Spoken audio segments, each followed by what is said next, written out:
Okay guys, हम लोग आज का सेशन चालू करते हैं। मैं अपनी स्क्रीन आप लोगों के साथ शेयर करने जा रहा हूँ।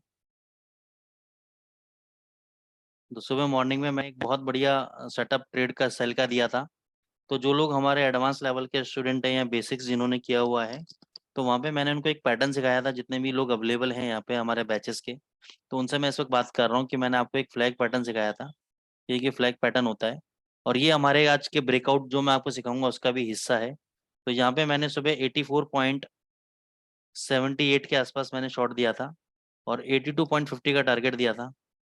तो इसने जो लो लगाया है अभी 82.78 का टारगेट लो लगाया है इसने। अभी 82.90 चल रहा है। ठीक है ना, तो बहुत ज़बरदस्त शॉट दिया है इसने। तो ये सब पैटर्न का कमाल है। तो ये जो ब्रेकआउट्स वगैरह के बारे में आज हम बात करेंगे। पहले हम चलते हैं अपने डॉलर इंडेक्स के एनालिसिस की तरफ। ओके, तो दोस्तों डॉलर इंडेक्स अभी आपका एक रेंज के अंदर चल रहा है। और इसके रेंज के चलने का कारण क्या है? अच्छा, जो लोग नए हैं उनको मैं बता देता हूँ कि डॉलर इंडेक्स को हम सबसे पहले एनालिसिस क्यों कर रहे हैं, क्योंकि डॉलर इंडेक्स के बेसिस पे ही आपकी यूरो की, जीबीपी की और गोल्ड की चाल तय होती है। और इसके साथ साथ USD CAD, USD CHF, USD JPY की चाल भी तय होती है। ठीक है, तो डॉलर इंडेक्स में इशू क्या है अभी? डॉलर इंडेक्स में परसों आपकी फेड की मीटिंग है। मैं आपको दिखा देता हूँ, फॉरेक्स फैक्ट्री पे आप जाएंगे। 21 तारीख को रात को 11:30 बजे आपकी एफओएमसी का डेटा है। फेड फंड का डेटा है रात को 11:30 बजे। अभी जो लग रहा है काव्यात लगाई जा रही है। जैसे यहाँ पे देखो, फोरकास्ट अगर आप देखोगे तो 75 बेसिस पॉइंट की बाजार उम्मीद कर रहा है। लेकिन अभी जो मेरे पास इंटरनल इन्फॉर्मेशन ये है कि 99% सरकार जो है 1% का रेट इंटरेस्ट रेट इंक्रीज करेगी। इसलिए डॉलर जो है ऊपर के लेवल पे अपनी पोजीशन को बनाए रखा हुआ है, छोड़ नहीं रहा है। अब मान के चलो, अगर 75 बेसिस पॉइंट अगर सरकार करती है तो डॉलर गिर जाएगा, डॉलर में डाउनफॉल आएगा। क्यों आएगा डॉलर में डाउनफॉल? हालांकि आपने कहा है कि 75 बेसिस पॉइंट बढ़ा दिया, लोग मांग भी रहे हैं, लेकिन अभी के जो स्टैटिस्टिक डेटा है, एक होती है कि प्रोबेबिलिटी, कि क्या प्रोबेबिलिटी। तो बाजार प्रोबेबिलिटी अब जो है इसमें फोरकास्ट तो 75%, 75 बेसिस पॉइंट का है, लेकिन जो मेरे पास इंस्टीट्यूशन लेवल पे इंफॉर्मेशन है, लोग 1% की तरफ देख रहे हैं कि 1% लोग इंटरेस्ट रेट बढ़ना चाहिए, और वो लोग बहुत कॉन्फिडेंट है इस चीज को लेकर। अगर उनको 1% नहीं मिला तो वो बाजार में सेलिंग प्रेशर ला देंगे। ठीक है ना, तो ये इसलिए आज और कल बाजार साइडवेज जोन में रहेगा, बहुत बड़ी मूवमेंट नहीं मिलेगी। और जब ऐसी मूवमेंट होती है दोस्तों, 1 मिनट के लिए, जब ऐसी मूवमेंट होती है तो उसके अंदर क्या होता है? ऑब्वियस ही बात है कि अगर डॉलर इंडेक्स आपका साइडवेज चल रहा है तो यूरो यूएसडी, जीबीपी यूएसडी और गोल्ड भी साइडवेज चल रहा होगा।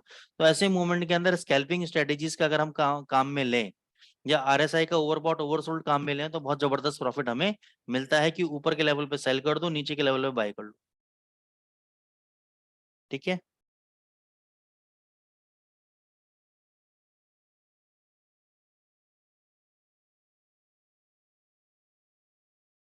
मैं आपको मतलब ये ट्रेड लिया था मैंने, आपको मैं दिखाना भी नहीं चाह रहा। सुबह मैंने 9978 के आसपास ट्रेड लिया था यूरो यूएसडी के अंदर, और अभी प्रॉफिट बुक कर लिया, क्योंकि मैं सिर्फ स्कैल्पिंग कर रहा था। मैं बेसिकली टेस्टिंग कर रहा था मैं, कि साइडवेज मार्केट के अंदर अगर स्कैल्पिंग की जाए तो कितना प्रॉफिट निकलता है। तो जबरदस्त निकलता है।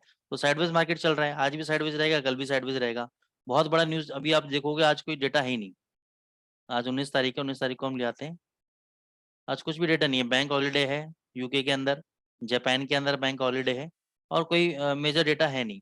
तो बहुत बड़ी न्यूज़ एक्सपेक्टेशन हम लोग कर नहीं रहे, किसी फेड मेंबर की स्टेटमेंट भी नहीं है। तो ज़्यादा बड़ा डेटा है नहीं ओवरऑल। अब बात ये आती है कि सर डॉलर इंडेक्स आपको तेज कहाँ तक लग रहा है? मेरे को $112 तक तेज लग रहा है डॉलर इंडेक्स।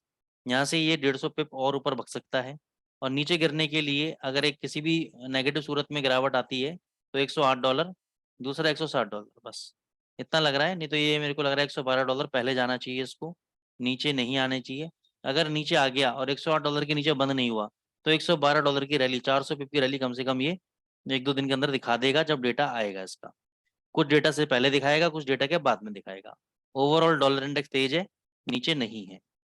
अब हम आ जाते हैं यूरो यूएसडी के ऊपर। जैसे डॉलर इंडेक्स लोअर लेवल पे ट्रेड कर रहा है, वैसे ही अगर आप देखोगे यूरो यूएसडी भी लोअर लेवल पे कंसोलिडेट कर रहा है। ठीक है, अब इस कंसोलिडेशन से क्या होता है, ब्रेकआउट मिलता है, फिर ब्रेकआउट फेलियर होता है। ठीक है ना, यहाँ भी देखो, यहाँ ब्रेकआउट मिला, ब्रेकआउट फेलियर हुआ, ऊपर गया।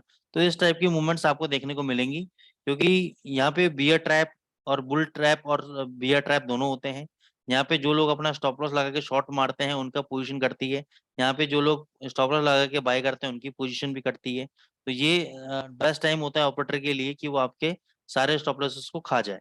तो ऐसे समय के अंदर आपको क्या करना चाहिए, थोड़े टाइम के लिए समझ के लिए स्टॉप लॉस को हटा के अपना कब आपको आरएसआई के साथ प्ले करना है ये आपको समझ में आना चाहिए, तब आप एक इसके अंदर पैसा बना पाए। टेक्निकल लेवल्स पे अगर हम बात करें इस वक्त, तो सबसे पहले मैं आपको सीएमई डेटा के ऊपर लेके चलता हूँ। बहुत दिन से हमने सीएमई डेटा नहीं देखा है, तो उसको भी देख लेते हैं है क्या। 9900 के आसपास आपका सबसे स्ट्रॉन्ग सपोर्ट लेवल खड़ा हुआ है। इसलिए आप देख रहे हो सबसे ज्यादा इस लाइन में या तो 9400 पे खड़ा हुआ है 10,000 कॉन्ट्रैक्ट, या 9900 पे खड़ा हुआ है। तो ये यहाँ से 500 पे नीचे क्यों खड़ा हुआ है दोस्तों, क्योंकि जो सरकार की वॉलेटिलिटी के हिसाब से अगर मैं देखूं, मार्केट की वॉलेटिलिटी के हिसाब से, यानी बाजार भी एक्सपेक्ट कर रहा है कि जो है डॉलर को $112 कम से कम लेके जाएंगे। तो यहाँ से 200-300 पिप इसके लिए नीचे सरकना कोई बड़ी बात नहीं है। इसलिए ऑपरेटर ने भी, जो बैंक से, उन्होंने भी दूर की पोजीशन बना रखी है 9400 की, कि यूरो यूएसडी इतना नीचे आ सकता है। यहाँ पोजीशन बनाने का क्या मतलब है, इन पोजीशन बनाने का मतलब यह है कि यहाँ तक वो देख रहे हैं कि यहाँ तक आ जाएगा, लेकिन इस लेवल को नहीं तोड़ेगा। ठीक है ना। तो उन्होंने कहाँ का बिल्ड लगा रखी है, 9900 पे उन्होंने बाय कर रखा है, इसलिए 9900 नहीं टूट रहा। फिर उन्होंने 9800 पे दूसरी जो क्वांटिटी है, हाईएस्ट क्वांटिटी, वो 9800 पे है। इसके बाद हाईएस्ट क्वांटिटी कहाँ पर है, 9600 के आसपास है। तो 99, फिर 100 पिप का इन्होंने गैप दिया, फिर 200 पिप का गैप दिया, फिर 200 पिप का इन्होंने हैवी क्वांटिटी बना ली। तो ये ऑपरेटर का लंबा गेम होता है जो मैं बता रहा हूँ आपको, लेकिन आप और मैं 500 पिप नहीं झेल पाएंगे। तो हमें तो ध्यान रखना है कि 9900 के नीचे अगर यूरो यूएसडी क्लोज हो जाएगा तो हमें बाहर निकलना है, क्योंकि उसके बाद ये 96 भी आ सकता है, 94 भी आ सकता है, या 97 भी आ सकता है, कहीं से भी पलट सकता है। ओपन इंटरचेंज में अगर बात करें, पोजीशन कहाँ कहाँ इंक्रीज हुई है, तो पोजीशन बायर्स ने 9700 के आसपास इंक्रीज किया पोजीशन। अब जो ओपन इंटरचेंज होता है ना, ये होता है कि पोजीशन कहाँ घटी है, कहाँ घटी है, कहाँ बढ़ी है, ये होता है। तो जो सपोर्ट लेवल पे कॉन्ट्रैक्ट बढ़े हैं वो 9700 पे बढ़े हैं। इसका मतलब अगर कल को 9900 टूटता है तो ये कंफर्म है कि एक बार ये 9700 के आसपास जरूर जाएगा। 10 20 30 पिप का मैं बोल नहीं सकता, वहां तक टच करने के बाद जरूर जाएगा। तो 9900 के नीचे अगर क्लोज हो जाता है यूरो यूएसडी, तो बेशक आप उसको शॉर्ट करें या वहां से निकलें, जैसे भी आप रणनीति बनाना चाहें।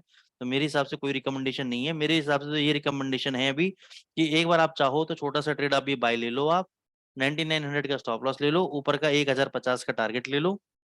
तो अगर डॉलर इंडेक्स किसी भी सूरत के कारण, किसी भी कंडीशन के कारण अगर गिरता है, तो वहां से आपको 50 60 70 पिप की रैली आपको यूरो यूएसडी में देखने को मिल सकती है। तो ये आपके यूरो यूएसडी के लेवल्स हो गए दोस्तों। नीचे 9900 का स्ट्रॉन्ग सपोर्ट लेवल है, 99 के नीचे बंद, तो शॉर्ट मार देना, वहां से 100 पे आपको कंफर्म मिलेंगे ही मिलेंगे, ये लिख लो आप। फिर हम आ जाते हैं जीबीपी यूएसडी के ऊपर।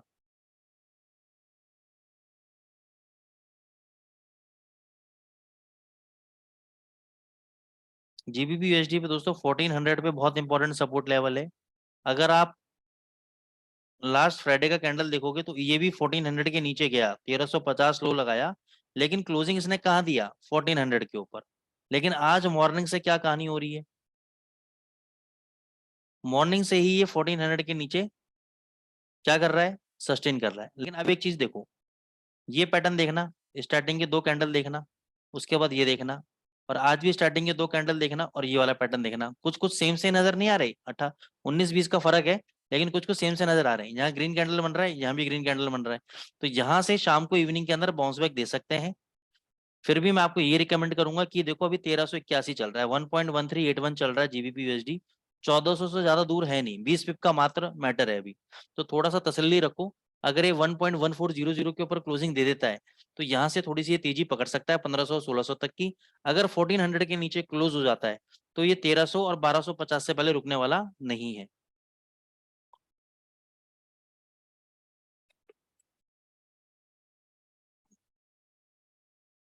तो इस कैंडल के स्टॉप लॉस के साथ, ये जो कैंडल है इसके स्टॉप लॉस के साथ अगर आप इंट्राडे में चाहो तो एक बाइंग पोजीशन बना सकते हो। अभी यहाँ पर 20 पिप का से ज्यादा की टारगेट मत लेके चलना, 20 पिप आपको आराम से मिल जाएंगे।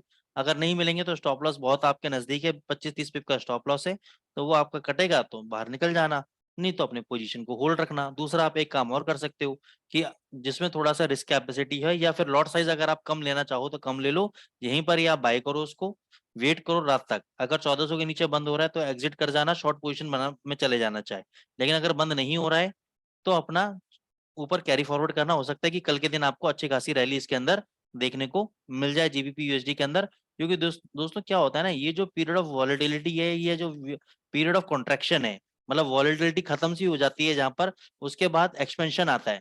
मतलब देखो साइकिल है, expansion contraction, expansion contraction. Expansion मतलब होता है वॉलेटिलिटी इंक्रीज करना, कॉन्ट्रैक्शन का मतलब होता है वॉलेटिलिटी सिकुड़ना, कम होना। तो अब क्या होता है कि जब ऐसे इवेंट आते हैं तो जनरली मैं तो पर्सनली अवॉइड करता हूँ ट्रेडिंग करना। मैं तो अपनी मैक्सिमम, अगर मेरे से पूछोगे तो कल दोपहर या शाम तक मैं अपनी सारी पोजीशन काट दूंगा। मैं इवेंट पे काम ही नहीं करता, क्योंकि एक दिन ऐसा नहीं है कि ये मेरे लिए आखिरी दिन है और आखिरी दिन में मेरे को करोड़पति बनना है। ठीक है, सब मेरा prime objective as a trader क्या होना चाहिए कि अपनी कैपिटल को बचा के रखूं। उसके बाद देखूंगा करना क्या है। पहले जितने भी बंदर हैं इनको उछल कूद करने दो, इनको उत्पात मचाने दो मार्केट के अंदर, इनको ऊपर नीचे करने दो, उसके बाद मैं एंट्री लूंगा। पहले इनकी लड़ाइयाँ देख लेता हूँ कितनी लड़ाई लड़ते हैं, उसके बाद फिर मैं एंट्री करूंगा मैं। तो ये तो है सही तरीका काम करने का। ठीक है ना, और बाकी आप इस उम्मीद में काम करोगे कि नहीं डेटा आएगा, डॉलर ऊपर भगेगा, जीबीपी गिर जाएगा, या तो उसमें आप मारे जाओ। वो प्रिडिक्शन अपन को नहीं करनी है, और ये आपकी और मेरी सेहत के लिए अच्छा भी नहीं है कि हम इन टाइप के इवेंट्स में पढ़ें दोस्तों। तो आपको मैं एकदम ऐसे ब्रदरहुड वाली बात बता रहा हूँ, तो ये सब चीजों में मत फंसो।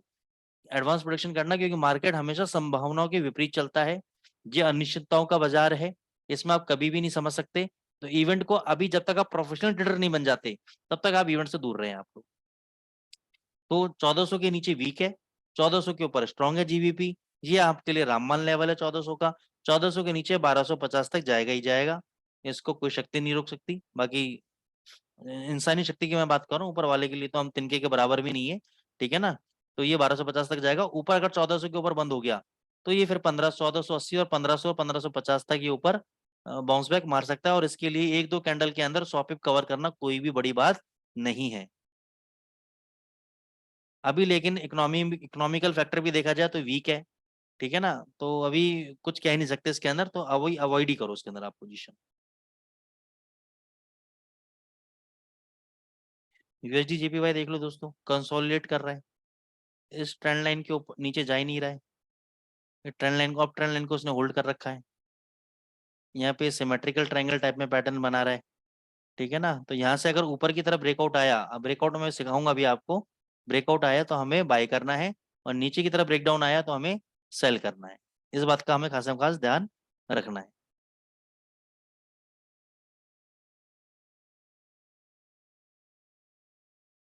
लास्ट वेबिनार के अंदर अगर आप लोगों को याद होगा, ये दिन था 12 तारीख के आसपास का।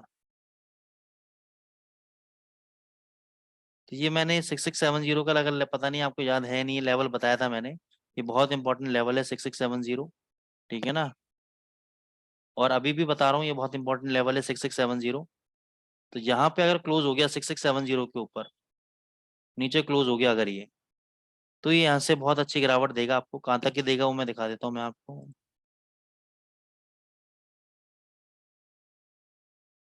शॉर्ट वीकली कर लेते हैं ताकि आप लोगों को प्रॉपर दिखाई देवे। ये देखो कितनी बार इसने यहाँ पे सपोर्ट लिया, ये एरिया देखो, एक बार, दो बार, तीन बार, चार बार, फिर यहाँ पे लिया। अब अगर इसने 6670 के नीचे डेली चार्ट में बंद कर दिया तो कहीं पर भी स्पेस नहीं है बचने का, सिर्फ ये एक स्पेस है बस, यहाँ पे रुक सकता है बाजार, उसके बाद कहीं भी स्पेस नहीं है यूडी यूएसडी के अंदर। 6380 लेके चलो, ये लास्ट स्पेस है इसके ऊपर। इसके नीचे तो ये एकदम फ्री फॉल गिरेगा, ये 60 तक भी आ जाएगा नीचे, 0.6000 तक।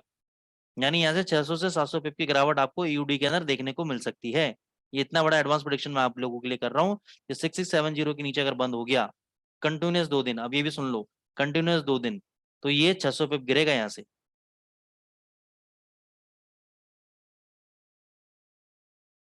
ठीक है, तो इसका नजर रखना है यूडी यूएसडी का। अब हम आ जाते हैं एक्स यूएसडी। दोस्तों इतने आप अपने चैट बॉक्स में आप जो भी करेंसी पेयर आप चाहते हो मैं आप लोगों के लिए एनालिसिस करूं, वो आप उसमें लिखो। गोल्ड का देखो ये बहुत अच्छा काम करता है, डेटा ये दिखा देता हूँ मैं आपको सीधा सीधा।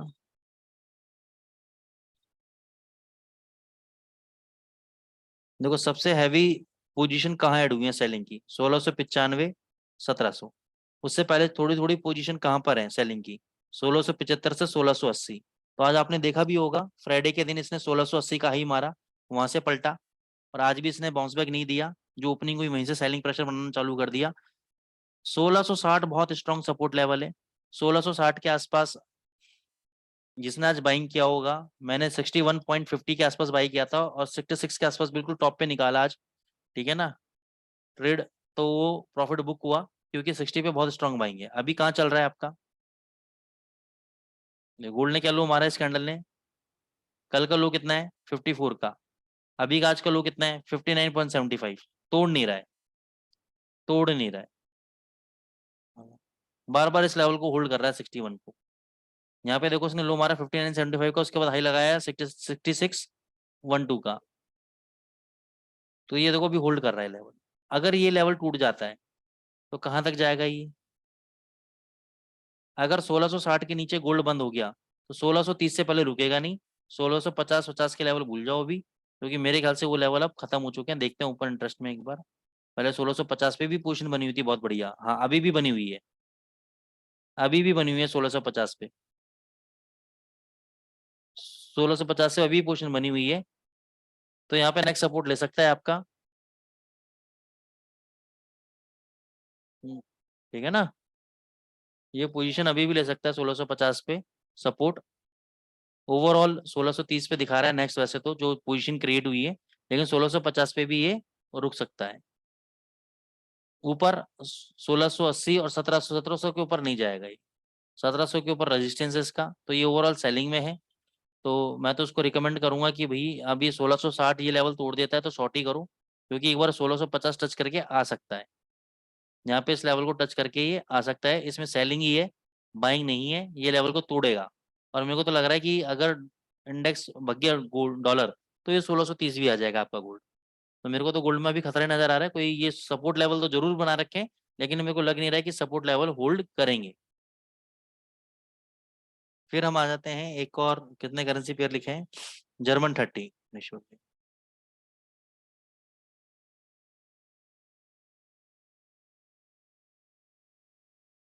बहुत बढ़िया सपोर्ट लेवल के आसपास है सर, इसको आप बाय कर सकते हो।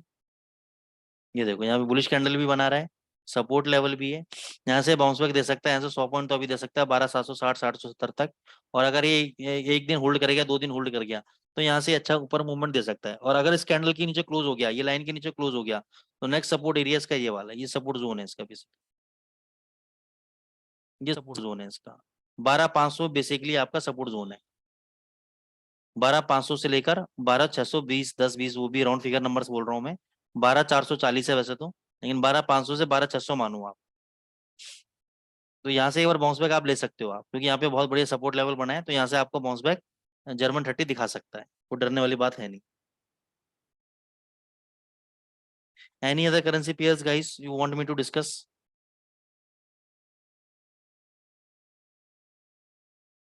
कोई भी और करेंसी पेयर के बारे में, एक मैं देखता हूँ यहाँ पे थोड़ी बहुत अपॉर्चुनिटी नजर तो आ रही थी, लेकिन अभी कंफर्मेशन नहीं दी है।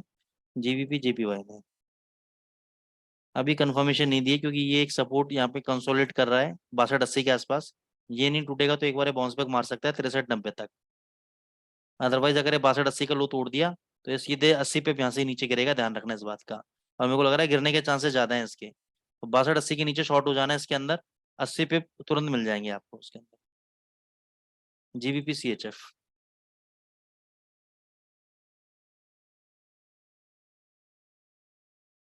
देखो अब क्या है, यहाँ पे इतने बड़े डाउनफॉल के बाद इसने एक इम्पल्सिव वेव बनाई, एक करेक्टिव वेव में अभी।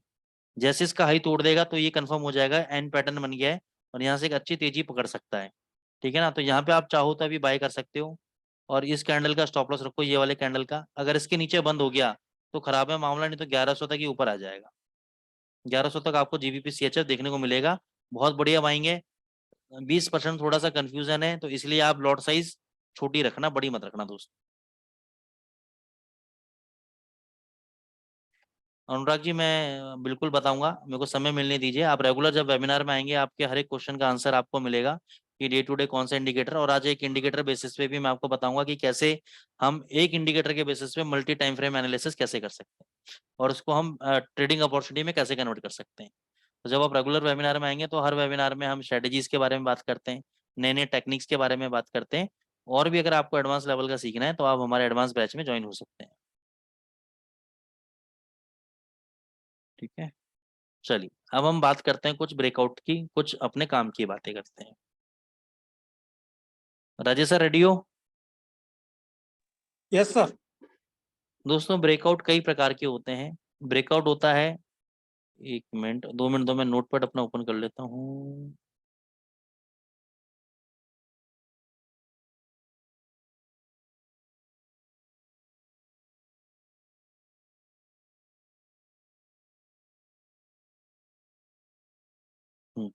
जब हम ब्रेकआउट की बात करते हैं दोस्तों, तो ब्रेकआउट कई तरीके होते हैं आपके।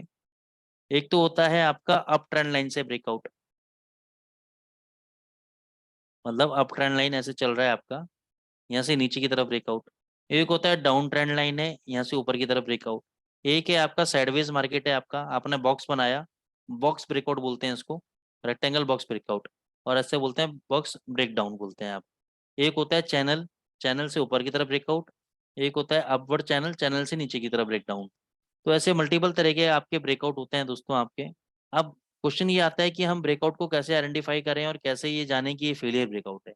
देखो दोस्तों दो चीजें हैं, दो तीन चीज बताऊंगा पहले मैं आपको, पहले एक चीज दिखाता हूँ फिर आपको और ज्ञान की बातें इसमें बताऊंगा। हो सकता है थोड़ा सा बोरिंग हो, लेकिन इसके बाद एक बहुत ही इंटरेस्टिंग सब्जेक्ट आने वाला है, तो उसको उसके लिए आप ज्वाइन रहिएगा, छोड़ के मत जाइएगा, क्योंकि ये थोड़ा सा ट्रेडिशनल सब्जेक्ट है। देखो यहाँ पे अप ट्रेंड लाइन ने सर ब्रेकआउट दिया राजेश सर, जब यहाँ पे अप ट्रेंड लाइन ने ब्रेकआउट दिए, बेरिश कैंडल बनी, तो बहुत से लोग यहाँ पे शॉर्ट हो गए होंगे, ठीक है ना।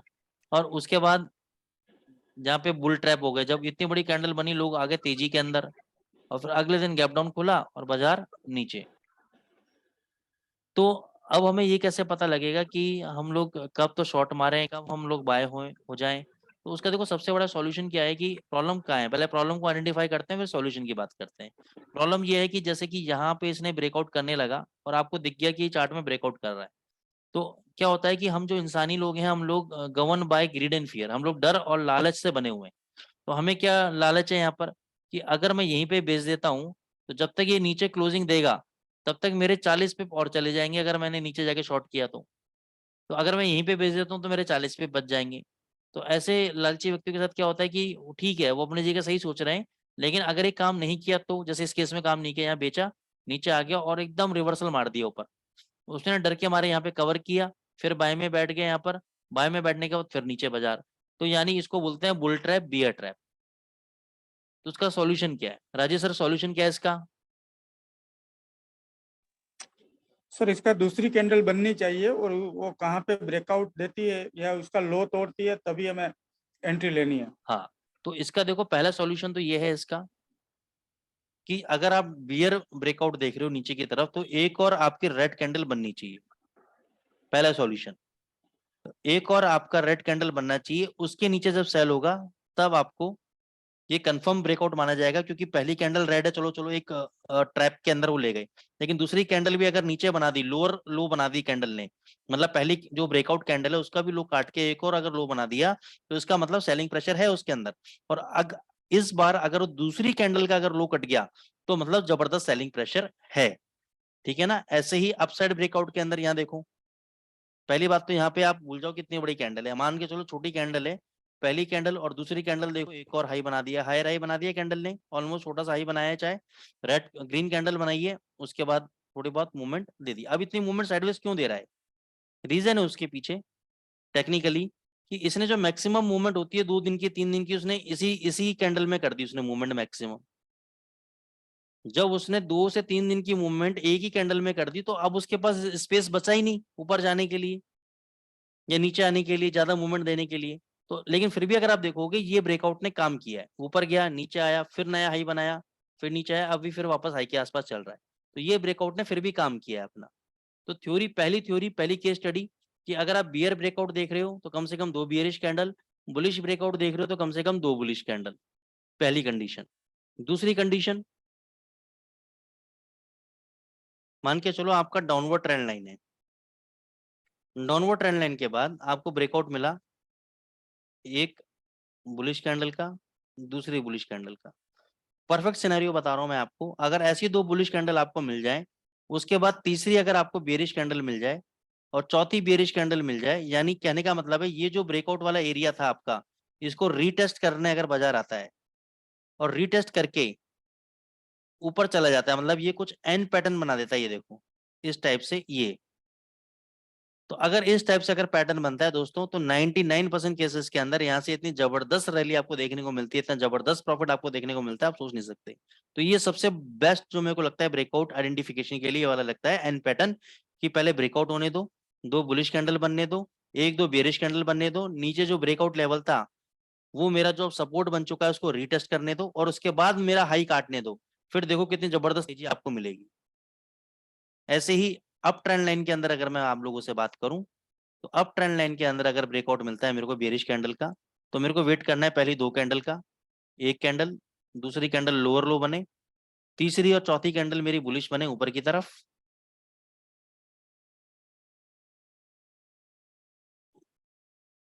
सॉरी, बुलिश कैंडल बनते हैं, ये रिटेस्ट करने जाए और वापस ये ऐसे लोअर एम बना दे पैटर्न यहाँ पे। उसके बाद जब सेलिंग मिलेगा ना मेरे को, ये मेरा बेस्ट सेलिंग होगा मेरा। ठीक है, जैसे कि यहाँ पे अगर आप देखेंगे ये नीचे जाता अगर और यहाँ रिटेस्ट करता है, ऐसा आप तो खैर ऊपर आ गए, यहाँ पे अगर रिटेस्ट करके ऐसे एन बनाता तो जबरदस्त। हालांकि फिर भी ये बहुत अच्छा गिरा है यहाँ से, लेकिन कभी अगर आपको एन और एम पैटर्न स्टेप से मिल जाए तो बहुत जबरदस्त है। दूसरा, ब्रेकआउट अच्छा कब माना जाता है? जब ट्रेंड लाइन से ब्रेकआउट हो ऊपर की तरफ, और जो प्रीवियस वाला स्विंग हाई हो, प्रीवियस वाला जो स्विंग हाई हो इसके ऊपर कैंडल क्लोज हो जाए, तो ये कंफर्म ब्रेकआउट माना जाता है। ये बिल्कुल नया कॉन्सेप्ट बता रहा हूं मैं आपको, कहीं भी देखने को नहीं मिलेगा। अप ट्रेंड लाइन से अगर ब्रेकआउट आता है, ब्रेकआउट आने दो, 2 कैंडल बुलिश बनने दो, मेरे को उसको कोई जरूरत नहीं है, मेरे को बस एक ही चीज चाहिए कि जो प्रीवियस स्विंग हाई है, प्रीवियस स्विंग हाई के ऊपर क्लोजिंग दे दे, तो ये कंफर्म ब्रेकआउट है। यहाँ पे ब्रेकआउट दिया, लेकिन ये प्रीवियस स्विंग लो, इस स्विंग लो के नीचे इस कैंडल ने जैसे ही ब्रेकआउट दिया तो मेरे लिए कंफर्म ब्रेकआउट है, सीधी मूवमेंट। उसके बाद प्रीवियस स्विंग लो के नीचे मेरे को एक बार क्लोजिंग दे दे, उसके बाद एक कंफर्म ब्रेकआउट है नीचे की तरफ।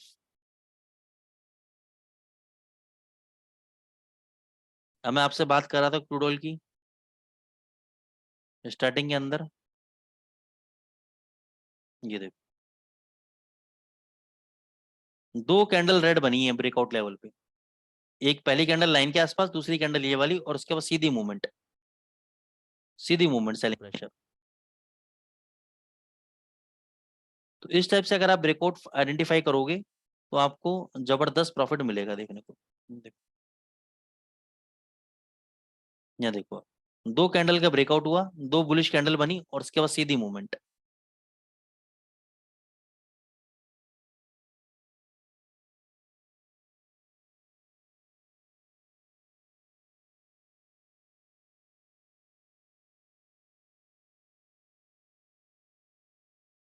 ये देखो अप ट्रेंड लाइन, थोड़ा एक्सपेंड कर देता हूँ चार्ट, 2 रेड कैंडल, उसके बाद रीटेस्टिंग, ये देखो रीटेस्टिंग और M pattern, this is the best selling level for me. उसके बाद सीधी मूवमेंट, आराम से बाजार गिरता हुआ जाएगा, आराम से हंसता खेलता।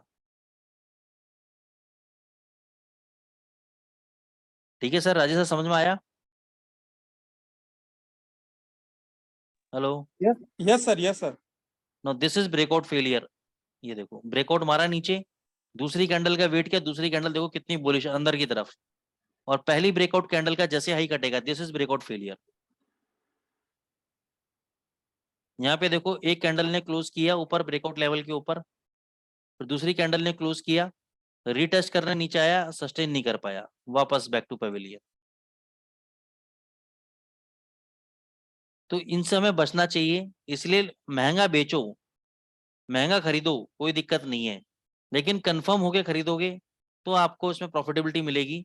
अभी क्योंकि बहुत बड़ा सब्जेक्ट है और यहाँ पे अभी मैक्सिमम लोग फ्रेशर हैं, अभी नई चीज़ों को नहीं जानते, तो मैं ज़्यादा गहराई में राजेश सर उतर नहीं रहा हूँ अभी, क्योंकि इसमें 2-3 गहरे कंसेप्ट और हैं तो अभी सर के ऊपर से जाएगा लोगों के, तो वो मैं अभी बता नहीं रहा हूँ, क्योंकि एक और मैं गहरा कॉन्सेप्ट लेके आ रहा हूँ मल्टी टाइम फ्रेम एनालिसिस का RSI इंडिकेटर के ऊपर, ठीक है।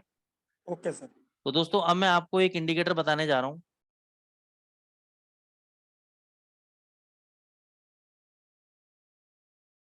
RSI सब लोग जानते हैं, सब लोगों ने करा हुआ है RSI। अब इसको अपन को पोजिशनल ट्रेडिंग के लिए कैसे यूज करेंगे और कंफर्म ट्रेड हमें कैसे मिलेगा, और हम इसको मल्टी टाइम फ्रेम एनालिसिस कैसे करेंगे इस इंडिकेटर के बेसिस पर, एंट्री एग्जिट कैसे करेंगे, अभी हम उसको समझेंगे। बहुत जबरदस्त सिस्टम है, अब तक का सबसे बेस्ट सिस्टम आपको लगेगा ही, बहुत ही सिंपल एंड सोवर लगेगा आपको। तो सबसे पहले मान के चलो मैं GBP USD ले लेता हूँ। GBP USD मैंने 1 घंटे का चार्ट लिया है। अब इसमें सेटिंग समझना, पहली RSI, 2 RSI लगानी है आपको इसके अंदर। पहली RSI लगाई मैंने, स्टाइल में मैंने करा 60-40, ठीक है। क्यों क्या 60-40, इसका भी रीजन अभी दूंगा मैं आपको। दूसरी RSI लगाई, इस पर क्लिक किया मैंने, इनपुट में गया, इनपुट में टाइम फ्रेम कर दिया 1 दिन का। टाइम फ्रेम कितना कर दिया सर? 1 दिन का। स्टाइल 70-30 रहेगा। पर्पस क्या है 1 दिन का करने का? मैं 1 घंटे के चार्ट में ये देखना चाह रहा हूं कि इस वक्त GBP USD के डेली चार्ट के अंदर RSI की कितनी वैल्यू है, RSI की पोजीशन क्या है। कॉन्सेप्ट सीधा सीधा सा है मल्टी टाइम फ्रेम एनालिसिस का, बहुत सिंपल कॉन्सेप्ट बनाया है मैंने आप लोगों के लिए। बोलिए सर। सर जो 70-30 है उसका टाइम फ्रेम ही 1 डे करना है ना? उसका टाइम फ्रेम 1 डे करना है। ओके, और तो 60-40 है उसमें कुछ चेंजेस और कुछ नहीं करना है नहीं नहीं, टाइम? बस उसको 60-40 करना है बस। Okay okay. तो मैं क्या कर रहा हूं यहाँ पर, मैं ये देख रहा हूं कि अगर RSI डेली चार्ट में ओवरबॉट जाता है, ओवरबॉट जाता है यानी 70 के ऊपर जाता है, ठीक है। अगर RSI डेली चार्ट में 70 के ऊपर जाता है, तो इसका मतलब मेरे लिए बुलिश ट्रेंड है, मेरे लिए ओवरबॉट नहीं है, मेरे लिए बुलिश ट्रेंड है, ठीक है। तो बुलिश ट्रेंड के अंदर ये ध्यान रखना, जो 40 का लेवल होता है RSI का, वो हमेशा ओवरसोल्ड कहलाया जाता है, इंस्टेड ऑफ 30। बहुत एडवांस कॉन्सेप्ट बता रहा हूं मैं आपको। बुलिश मार्केट के अंदर 40 का जो लेवल होता है RSI का, उसको हम ओवरसोल्ड कंसीडर करते हैं। और अगर डेली चार्ट में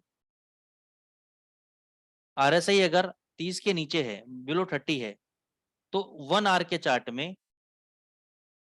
RSI की जो 60 वैल्यू है, इसको हम ओवरबॉट कंसिडर करते हैं। इसको हम क्या करते हैं? ओवरबॉट। क्योंकि डेली चार्ट में अगर बड़े टाइम फ्रेम में RSI ओवरसोल्ड है, तो मेरे लिए सेलिंग प्रेशर है। अगर छोटे टाइम फ्रेम में वो ओवरबॉट होता है, तो मेरे को सेल का ट्रेड लेना है। किसी को दिक्कत है समझने में? कोई ऐसा व्यक्ति जो नहीं समझा, मैं दोबारा रिपीट करता हूं दोस्तों। मैं क्या करूंगा इसके अंदर, मैं डेली चार्ट के अंदर ये देखूंगा कि RSI 70 के ऊपर आ गई, फिर मैं उसको लेकर आऊंगा 1 घंटे चार्ट के अंदर, और 1 घंटे के चार्ट के अंदर मैं देखूंगा कि RSI अगर 40 के नीचे है, तो मैं बाय करूंगा, और वहां से मैं स्कैल्पिंग ट्रेड लेता रहूंगा या पोजीशनल ट्रेड लेता रहूंगा। अब इसके साथ साथ मैंने RSI में एक मूविंग एवरेज भी, अगर आप देखोगे सेटिंग्स में जाओगे, RSI में एक मूविंग एवरेज भी लगी हुई है। यहाँ पे जाओगे, RSI में एक मूविंग एवरेज भी है, मूविंग एवरेज टाइप और मूविंग एवरेज लेंथ। तो इसकी भी आज मैं आपको इंपॉर्टेंस दिखाऊंगा कि कितनी तगड़ी इंपॉर्टेंस है इसकी। तो पहले मैं कोशिश करता हूँ आपको कौन सा समझाने की, नहीं समझ में आया तो मेरे को बताइएगा। पहले मैं एक पे GBP USD पे बैक टेस्ट आपको करके दिखाता हूँ। तो देखो यहाँ पे मैंने जो नीचे वाला RSI है, ये मैंने डेली चार्ट वाला RSI लगा रखा है, इसलिए आप देखो लोगे RSI की अलग मूवमेंट समझ में आ रही है आपको, और यहाँ पे RSI अलग नजर आ रहा है, क्योंकि ये 1 घंटे का RSI है 60-40 का, ये डेली चार्ट का RSI है। तो डेली चार्ट का RSI मैं 1 घंटे के चार्ट पे देख रहा हूँ, 1 घंटे के चार्ट में मैं ये देख रहा हूँ कि RSI की क्या पोजीशन है। फॉर एग्जाम्पल यहीं से देख लेते हैं।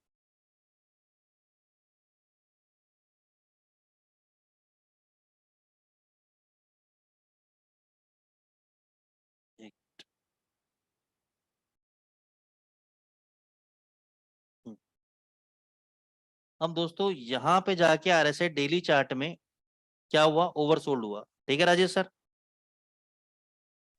Yes sir.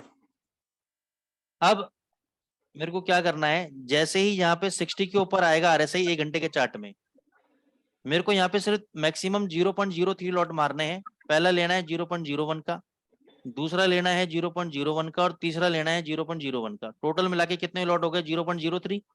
इसके ऊपर पोजीशन नहीं बनानी है मेरे को, ठीक है। अब आप देखना प्रॉफिट के मजे कि पहले आपने यहाँ पे शॉर्ट की पोजीशन, फिर दूसरी बार आरएसआई ऊपर गया, यहाँ पे करी शॉर्ट पोजीशन। अब या तो ये क्या है कि दोनों लॉट आपने यहाँ कर ली, इतनी बार देखो नीचे आ गए यहाँ पर, तो आपने प्रॉफिट बुक कर लिया, ठीक है। अगर नहीं करा आपने, कोई बात नहीं, तीसरी बार जब आरएसआई यहाँ पे गए 60 के ऊपर, पहला बेरिश कैंडल मिला आपको, तो आपने यहाँ पे तीसरा लॉट बुक करा 1 घंटे के चार्ट। उसके बाद बाजार कंसोलिडेट होता रहा, 1 दिन, 2 दिन, 3 दिन, 4 दिन, 5 दिन, 6 दिन, 7 दिन, इसमें आप कुछ भी नहीं कर सकते जब तक ये नीचे डेली चार्ट वाला आरएसआई 50 की जो मिडिल लाइन है, 50 की जो मिडिल लाइन है, आरएसआई की मूविंग एवरेज और आरएसआई की वैल्यू दोनों अगर 50 के नीचे, तब तक आप शॉर्ट पोजीशन में बने रहोगे, ठीक है सर। Yes sir. अच्छा, हमने शॉर्ट कहाँ किया ये तो लिख लें हम। हमने शॉर्ट किया था यहाँ पे 2091 पे, फिर शॉर्ट किया था हमने 2170 पे, और फिर शॉर्ट किया था हमने 2354 पे, ठीक है। तो 20 से लेकर 2354, 250 पिप के आसपास आपने तीनों लॉट बना लिए, और 250 पिप का आपको नुकसान हो रहा है, कोई दिक्कत नहीं है, नीचे चलने। कहाँ तक आया है नीचे? 1875, ठीक है, 1.1807 तक, 1807 तक। तो आपने कहाँ बेचा था? 20 समथिंग पे बेचा था पहला लॉट। दूसरा लॉट कहाँ बेचा था राजेश सर? 2170 पे। और तीसरा लॉट कहाँ बेचा था? 2354 पे। मैं कहता हूँ सारा का सारा आपने 200 पिप पे प्रॉफिट आने पे कवर कर लिया, बाकी छोड़ दो आप। बाकी यहाँ मान के चलो आपने छोड़ दिया, प्रॉफिट आ गया, बुक हो गया आपका, ठीक है। अब यहाँ पे देखना आरएसआई की दो वैल्यू हैं, ये आरएसआई है और ये मूविंग एवरेज है, ठीक है, डेली चार्ट पे। तो डेली चार्ट पे जब आरएसआई मूविंग एवरेज को काट रहा है ऊपर की तरफ, तो उसको जाने तो आपको कुछ नहीं करना है हमें, क्योंकि ट्रेंड डाउन का है, हमें डाउन साइड ही प्ले करना है। जब आरएसआई वापस नीचे क्रॉस करेगा तो हम पूरे दिन का वेट करेंगे, क्योंकि ये डेली चार्ट की आरएसआई है, और डेली चार्ट की आरएसआई कंफर्म होगी जब पूरा दिन खत्म हो जाएगा। तो यहाँ पे जब इसने वापस क्रॉस ओवर कर दिया, तो ये डेली चार्ट का मैंने लो मार्क कर लिया, ये लो है 2003 का दोस्तों, ये वाला लो। अब जब ये लो टूटेगा तब हम करेंगे, लेकिन यहाँ पे लो टूटा नहीं, कोई बात नहीं। उसके बाद क्या हुआ? आरएसआई वापस ऊपर चला गया, जाने दो।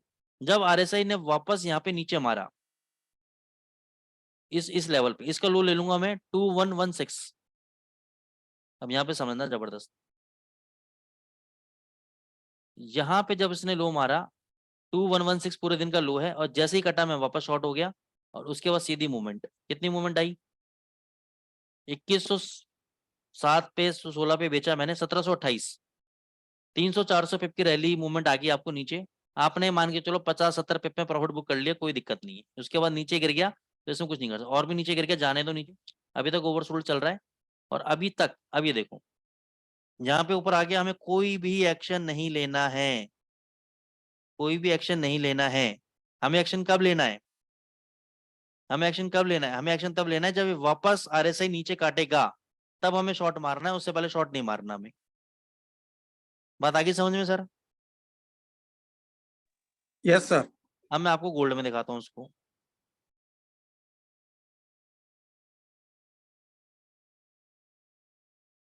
ओवरबॉट भी दिखा देता हूँ मैं आपको, कहीं दिखता है तो। एक मिनट रुक जाओ, पीछे ले जाने दो। यहाँ पे देखो,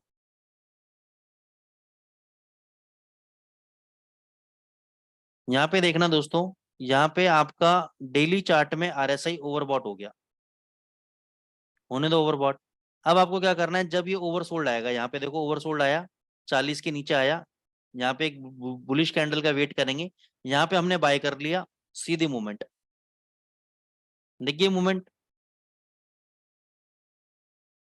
अब आपको क्या करना है, जब ये आरएसआई वापस इस मूविंग एवरेज को नीचे काटेगा, आपको कुछ नहीं करना है, आपको वेट करना है कि जब ये वापस ऊपर काटेगा, तब क्या एक्शन लेना है आपको। तो यहाँ इसने ऊपर काटा, पूरे दिन का हाई मैंने ये वाला नोट कर लिया, ये हाई कितने का है? 1950 का कुछ का हाई है। जैसे 19 का 50 का हाई 2 या 3 दिन बाद कटा यहाँ पर, सीधी मूवमेंट, कितना गया? 2070, चलने दो, ये काम हो गया। अब ये आरएसआई की वैल्यू क्या आ गई यहाँ पर? यहाँ पर ये अब इसने नीचे काट दिया, तो अभी हमें बाय का ट्रेड नहीं लेना है, क्योंकि आरएसआई ने मूविंग एवरेज को नीचे काट दिया। इसको पड़े रहने दो, इसको पड़े रहने दो। यहाँ पे फिर देखो, यहाँ पे फिर आरएसआई ने नीचे से ऊपर काटा। इस दिन पूरे दिन हम कुछ काम नहीं करेंगे, वेट करेंगे रात तक का। रात को भूत को निकलने दो बाहर, फिर मारेंगे उसको पकड़ के। ये इसने हाई मारा 1948.22। जैसे ही अगले दिन ये हाई कटा, सीधी मूवमेंट। बड़ा ट्रेड इंस्टीट्यूशनल कैसे ट्रेड करता है वो मैं दिखा रहा हूं आज आपको। बड़े लेवल पे ट्रेडिंग कैसे होती है इतने बड़े बड़े पॉइंट्स की, वो मैं दिखा रहा हूँ। ये अब आ जाओ नीचे। अब इसने नीचे काट दिया, छोड़ दो, हमें काम नहीं करना है, हमें रैली नहीं खानी है। अभी तो आपके दिमाग में पता है एक बात हो रही होगी कि सर जब भी आरएसआई मूविंग एवरेज को काट रहा है कितनी बड़ी अच्छी रैली दे रहा है डाउनवर्ड साइड, क्यों नहीं ले हम। वो आपकी इच्छा है, आप लो, मैं अभी रिकमेंड नहीं करूंगा इस लेवल पे।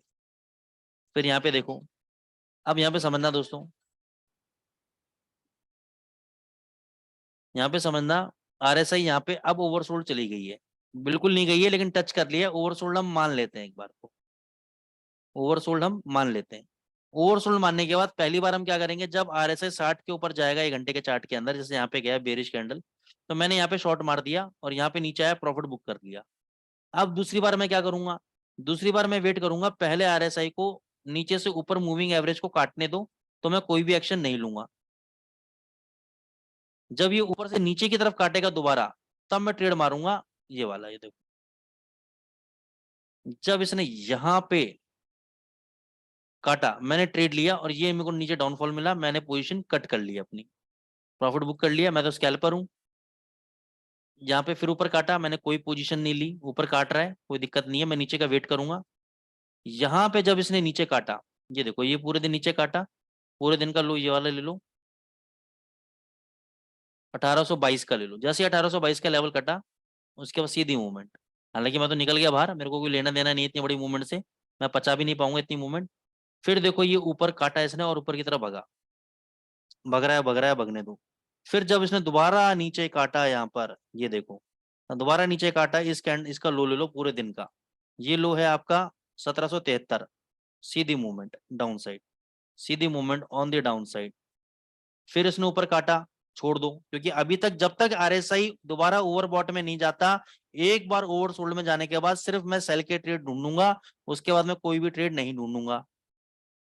अब ये देखो यहाँ पे इसने ये काटा, ये लो काटा, ये लो काटा, ये लो काटा, कितने का है इसका 1660 का। मैं शॉर्ट में बैठ गया, 54 तक गया, ऊपर मारा, ऊपर फिर मैंने शॉर्ट कर दिया, ये नीचे आ गया। अभी तक मेरी पोजीशन शॉर्ट में चल रही है, चाहे मैं दोबारा स्कैल्पिंग करके निकला है या नहीं निकला, मेरी पोजीशन शॉर्ट में। अब मान के चलो ये यहाँ से ऊपर अगर काट देता है आरएसआई आज, तो मैं अपनी पोजीशन लॉस में हूँ, जो भी एग्जिट कर लूंगा, और दोबारा जब ये नीचे काटेगा तो मैं शॉर्ट में हूँ, नहीं तो मैं अपनी पोजीशन से एग्जिट कर जाऊंगा मैं। समझ में आई राजेश सर बात? Yes sir. आप बताओ कैसी लगी ये? सर ये पूछना था, मतलब कि जो पोजीशन हमें लेनी है वो हाँ, सेल में हो तो सिर्फ सेल सेल की पोजीशन ही यस, लेनी है। ओवर सोल्ड है तो 1 घंटे के चार्ट पे आपको देखना है, पहली बार तो आरएसआई 60 के ऊपर जाए तो ठोक दो। दूसरी बार आपको देखना है कि डेली चार्ट पे आरएसआई जब नीचे से ऊपर मूविंग एवरेज को काट रही है तो हमें कोई ट्रेड नहीं लेना है। जब ऊपर से वापस जब नीचे की तरफ काटेगी, तब हमें सेल का ट्रेड देखना है। ओके। ठीक है, पोजीशन ले लें, इतनी जबरदस्त पॉइंट देगी। अब ऐसा नहीं है, नीचे से जब ऊपर काटती ना, इसमें भी अगर बारीक से देखोगे तो हर बार प्रॉफिट दिया है इसने, हर बार प्रॉफिट दिया है इसने, लेकिन वो आपकी कलाकारी है। ये देखो, छोटा सा एग्जांपल साइडवेज मार्केट के अंदर ही दिखा देता हूं मैं आपको। जैसे आरएसआई ने यहाँ पे इस दिन ऊपर काटा और आरएसआई कई दिन तक ऊपर चलती रही, तो जब जब 40 के नीचे आएगा आपका आरएसआई, तब तब आप इसको बाय कर लो। यहाँ पे सपोज आपने बाय कर लिया और यहाँ पे आपको प्रॉफिट का मौका नहीं मिला, कोई बात नहीं, जिस दिन आरएसआई यहाँ पे कट के नीचे आएगा तो यहाँ पे शॉर्ट मारो ना इसको, वापस एग्जिट करके शॉर्ट मार दो आप। ठीक है, तो इस तरीके से आप इसके अंदर प्ले कर सकते हो। मेरे लिए तो बहुत जबरदस्त स्ट्रेटेजी है, बहुत जबरदस्त प्रॉफिट देगी आपको। ये सिंपल स्ट्रेटेजी है, मल्टी टाइम फ्रेम पे कैसे आप ट्रेंड के फेवर में पोजीशन बनाते हो, ये वो चीज है। पेशेंस वाला गेम है ये वाला, बहुत पेशेंस की जरूरत है इसके अंदर। लेकिन आप बोलो इतना मल्टीपल पैसा देगी ना आपको, आप सोच नहीं सकते। बस थोड़ा सा क्या है कि आपको इसमें रिस्क मैनेजमेंट और मनी मैनेजमेंट में, रिस्क तो मैं मैनेज करवा दूंगा, मनी मैनेजमेंट आपको मैनेज करना है कि अभी कितने इक्विटी पे कितना लॉट साइज मारना है, वो इसमें देखने वाली बात है बस। आप क्योंकि पचा नहीं पाओगे ना, 200 पे भी प्रॉफिट मारा होगा आपको कि सर काट लूं, मैं कहूंगा नहीं अभी नहीं काटना है, अभी नहीं काटना है। और 200 पिप का प्रॉफिट कल को 100 पिप का रह जाएगा, आप कहोगे अरे यार मैं सर को अच्छा खासा बोल रहा था, कल काट लेते, 200 पिप आ रहा था। यही तो ट्रेडर की प्रॉब्लम है सबसे बड़ी, कि मैं कह रहा था, मैंने कही थी और वहीं से देखो वहीं से रिवर्स कर गया। ये सबसे बड़ी प्रॉब्लम है, तो ऐसे लोगों से दूर रहें, ठीक है ना। तो अपने दिमाग को लगा के काम करें, बहुत जबरदस्त स्ट्रेटेजी है दोस्तों। किसी और करेंसी पेयर पे अगर आप देखना चाहते हो तो मैं दिखा सकता हूँ, सब पे काम करेगी, सब पे। थोड़ा सा इसमें फैंसी वैंसी टाइप का मैंने डाला नहीं, कोई फैंसी इंडिकेटर नहीं डाला, कुछ भी नहीं डाला, इसलिए शायद आपको वो मजा नहीं आए, लेकिन ये बहुत ही सिंपल और बहुत ही जबरदस्त स्ट्रेटेजी है। कोई और करेंसी पेयर पे अगर आप चाहते हैं तो मैं इसमें बता सकता हूँ आपको, अगर नहीं तो कोई दिक्कत नहीं है। सर मूविंग एवरेज के साथ आरएसआई का कुछ स्ट्रेटेजी है तो बताइए ना।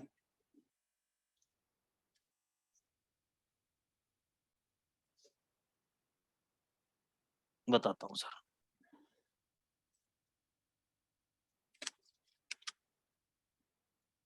इसमें आपको स्ट्रेटेजी तो है, लेकिन आपको मल्टीपल बाइसेल बाइसेल करने पड़ेंगे आपको, अच्छा यस पैसा सर। कमाने के लिए, ट्रेंड करने के लिए, क्योंकि जब साइडवेज मार्केट में जाएगा ना तभी तकलीफ देगा आपको, ठीक है। Yes sir. मैं आपको दिखा देता हूँ, चेक करा देता हूँ, बहुत सिंपल स्ट्रेटेजी है।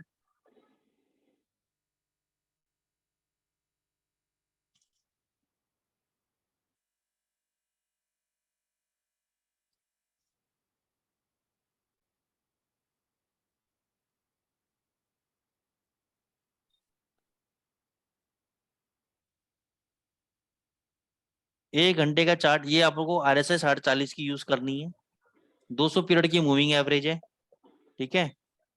एक घंटे का चार्ट है, 2 कैंडल का आपको वेट करना है ब्रेकआउट के लिए। ये पहला कैंडल क्लोज हुआ एक मूविंग एवरेज के नीचे, ये दूसरा कैंडल क्लोज हुआ मूविंग एवरेज के नीचे, और RSI 40 के नीचे होनी सर जी, चाहिए। Hello sir. हेलो। सर इसमें मूविंग एवरेज आरएसए में कितने की सेट करनी है, 200 डेज के? 200 डेज की। Okay okay sir, thank you. ठीक है, तो ये आपने दोनों कैंडल का जो लो है 1774 का लो है, इसके नीचे आपने सेल कर दिया, और जहां तक आपका मन करता है प्रॉफिट बुक करो, वो आपकी इच्छा है। स्टॉप लॉस क्या है, जब ये रिवर्स में बाय साइड देगा वही मेरा स्टॉप लॉस है, वो भी मैं अभी आपको दिखाऊंगा कि लॉस होता है तो कैसे कवर करते हैं। अब यहाँ पे देखो, यहाँ पे एक कैंडल ने क्लोज दिया, दूसरे कैंडल ने नहीं दिया, तो हमारा अभी ट्रेड नहीं बना। 1774 पे हमने बेचा हुआ था गोल्ड को, कितना नीचे आ गया, 1727 पॉइंट समथिंग।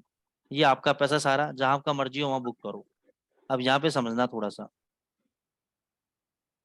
यहाँ पे एक कैंडल ने क्लोज किया, दूसरे कैंडल ने क्लोज किया RSI 60 के ऊपर, कोई बात नहीं, मैंने बाय कर लिया। 1763.73 है, मैंने 1764 में बाई करा, और ये 65.57 तक आई गई और नीचे मार दिया। नीचे मारने के बाद आप देखोगे प्राइजेस जो हैं 200 पीरियड के नीचे आ गए, लेकिन RSI नहीं आई। RSI कहाँ आई, इस लेवल पे नीचे जाके आई। किस लेवल पे आई,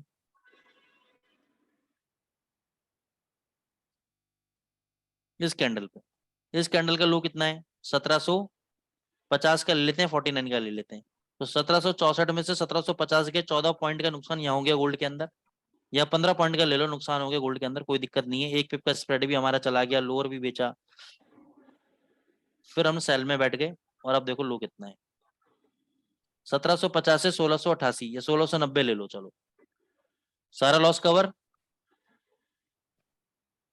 सारा लॉस कवर। अब आ जाओ, देखो अब यहाँ पे 2 कैंडल ने ऊपर नहीं काटा, और RSI था ऊपर, लेकिन ये हमारी मैट नहीं हुई। अब यहाँ पे समझना, एक कैंडल क्लोज, दूसरी कैंडल नीचे, तीसरी कैंडल क्लोज, तो ये 2 कैंडल क्लोज हो गई, इसके हाई के ऊपर मैं बाय कर लूंगा। 1721.41 है, 1722 पे मैंने बाई किया, हाई मनाया 1728, तो 6 पॉइंट मिल रहे थे। हो सकता है आपने प्रॉफिट बुक कर लिया, हो सकता है ना किया हो, मान के चलो नहीं किया आपने प्रॉफिट बुक। फिर यहाँ से क्या हुआ, कैंडल नीचे आ गई 200 पीरियड मूविंग एवरेज के, लेकिन अब मैजिक देखना है यहाँ पर, कि RSI 40 के नीचे नहीं गया। RSI कहाँ गया 40 के नीचे? अगर आप चेक करना चाहते हो तो इसकी वैल्यू देखो, इसकी वैल्यू कितनी है RSI की? 40.03। अगली कैंडल की वैल्यू कितनी है? 39.32। ये चला गया कैंडल। उसके अगला कैंडल 37.96। यानी ये जो कैंडल है, जो सबसे लोएस्ट कैंडल है, इसकी वैल्यू है RSI की 40.03। तो ये नीचे नहीं गई तो हम शॉर्ट में नहीं बैठेंगे, हम शॉर्ट में नहीं बैठेंगे। यहाँ से फिर बाजार ने आपको मौका दिया ऊपर का, फिर प्राइसेस नीचे आए, RSI नहीं गया 40 के नीचे, फिर ये ऊपर। प्रॉफिट बुक को कर लेते अब तक तो आप 2-3 बार। फिर यहाँ पे देखो 2 कैंडल नीचे बनी, RSI 40 के नीचे 1697 के नीचे शॉर्ट कराया इसने, और उसके बाद अभी तक शॉर्ट में बैठा हुआ है। 1654 का लो लगा दिया, 1697 पे शॉर्ट है, अभी तक शॉर्ट पे बैठा हुआ है। और क्या चाहिए आप? ठीक है राजेश सर। सर इसमें 60 के ऊपर आए तो बाई करना है, और यस 40 के यस, नीचे आए- दो कैंडल कम से कम क्लोजिंग चाहिए हाँ मेरे वो को तो समझ 200। गया, मूविंग एवरेज का क्लोजिंग देना जरूरी है, हाँ और 40 के नीचे हो या फिर हाँ, ऊपर हो, 60 के ऊपर। 60 के समझ ऊपर। हाँ, इसमें क्या है, बार बार बाय सेल कराएगा तो कोई दिक्कत नहीं है, लेकिन आपको एक ट्रेंड में अगर बैठा देगा ना तो मोटा प्रॉफिट देगा आपको।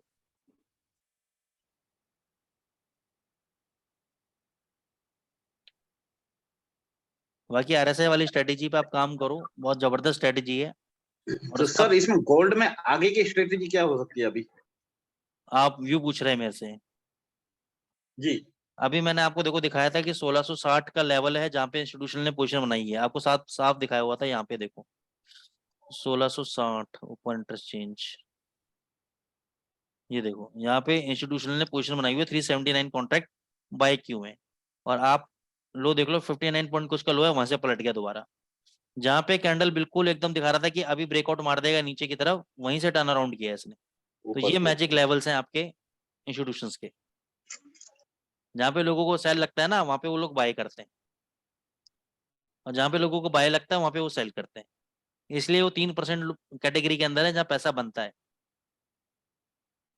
ठीक है दोस्तों, यस सर यस सर। और कुछ नहीं है, इंस्टीट्यूशन का ये खेल है सारा। अभी देखो सेलिंग में दिखा रहा था, इसके एक कैंडल पहले वहीं से पलट गया 60 से ही। Any other thing? कोई और क्वेरीज आप लोगों की? यस चिराग भाई।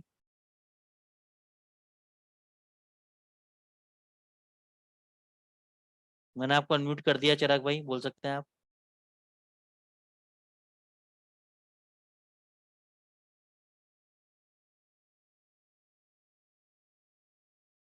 कौन सी स्ट्रेटेजी का? RSI वाली का?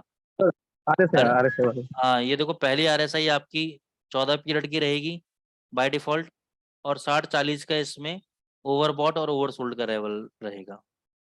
दूसरी RSI सेम है, इनपुट वगैरह सब सेम है, बट टाइम फ्रेम बदल देना, एक दिन कर देना टाइम फ्रेम।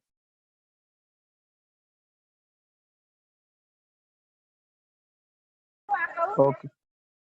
इसका भी ना दोस्तों एक कैलकुलेशन तरीका है। जैसे RSI ने यहाँ पे डेली के नीचे क्लोज किया, और ये जो क्लोज कब कंफर्म होगा? जब पूरा दिन खत्म हो जाएगा।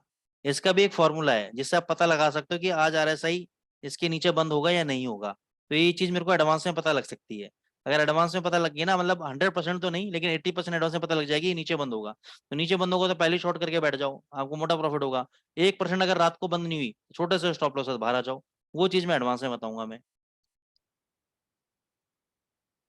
क्योंकि आप जब भी देखो, जब भी RSI ने इस मूविंग एवरेज को डेली चार्ट में ऊपर की तरफ बंद किया है, तो RSI ये हमेशा प्राइसेस तेजी रहे, चाहे नीचे कितने ही आ जाएं, तेजी रहे प्राइसेस। यहाँ पे देखो, यहाँ पे देखो नीचे की तरफ किया, मंदा ही रहा है प्राइसेस एकदम। कितना स्मूथ दिखा रहा है आपको 1 घंटे के चार्ट के अंदर, कितना स्मूथ फंक्शनैलिटी आपको दिखा रहा है। ये देखो, इतना स्मूथ अगर कोई इंडिकेटर मिल जाए तो पैसे के मजे नहीं आ जाए।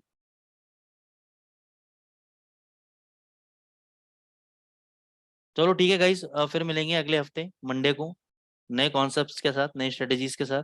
तब तक के लिए enjoy your trading. Take care. Thank you very much sir. Okay sir. Thank you sir, thank you very okay much. Sir, okay.